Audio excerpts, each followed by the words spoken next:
द्वारका नगरी का रहस्य। आखिर क्यों समुद्र में डूबी द्वारका?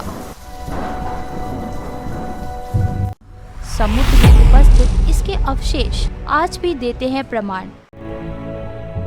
तो चलिए आज हम आपको लेकर चलते हैं द्वारका नगरी में और बताते हैं इससे जुड़े कुछ रहस्यों के बारे में।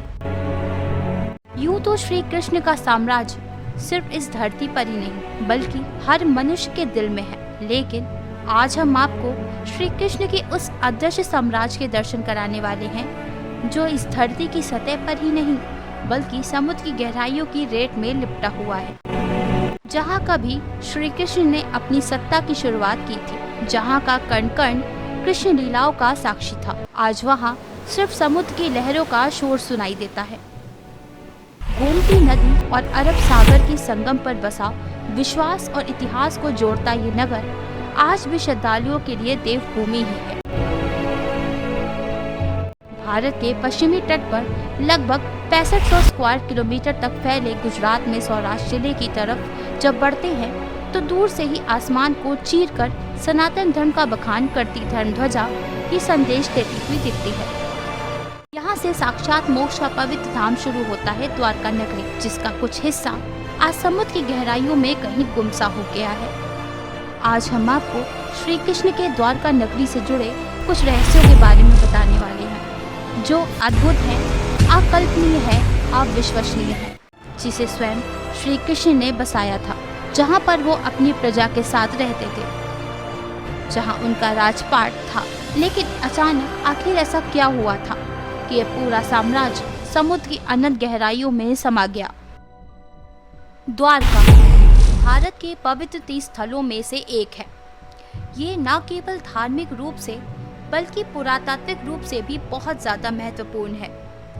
गुजरात राज्य में सौराष्ट्र प्रायद्वीप के पश्चिमी सिरे पर स्थित द्वारका 4 धामों में से एक और यात्रा के लिए सबसे शहर यानी 7 पवित्र शहरों में से एक के रूप में जानी जाती है। हालांकि द्वारका की पौराणिक और ऐतिहासिक पृष्ठभूमि रहस्य में डूबी हुई है। इसकी पौराणिक पृष्ठभूमि को देखें तो हम पाएंगे कि भगवान विष्णु के 8वें अवतार श्री कृष्ण ने इसे बसाया था। श्रीमद् भागवत के पवित्र ग्रंथ के अनुसार श्री कृष्ण का जन्म मथुरा की जेल में हुआ था, लेकिन उनके पिता वासुदेव उनकी सुरक्षा को देखते हुए उन्हें गोकुल ले आए, जहां उनका पालन पोषण हुआ, जहां वो गोपियों और राधा के साथ रासलीला रचाते हुए बड़े हुए। वहीं पर उन्होंने अपनी मामा और मथुरा के क्रूर राजा कंस का वध भी किया। इसके बाद कंस के ससुर जरासंध के 18 बार मथुरा पर आक्रमण करने के कारण वो सारी प्रजा को लेकर पश्चिम की ओर निकल गए, जहां पर भगवान श्री कृष्ण ने एक द्वीप शहर स्थापित करने का निर्णय लिया।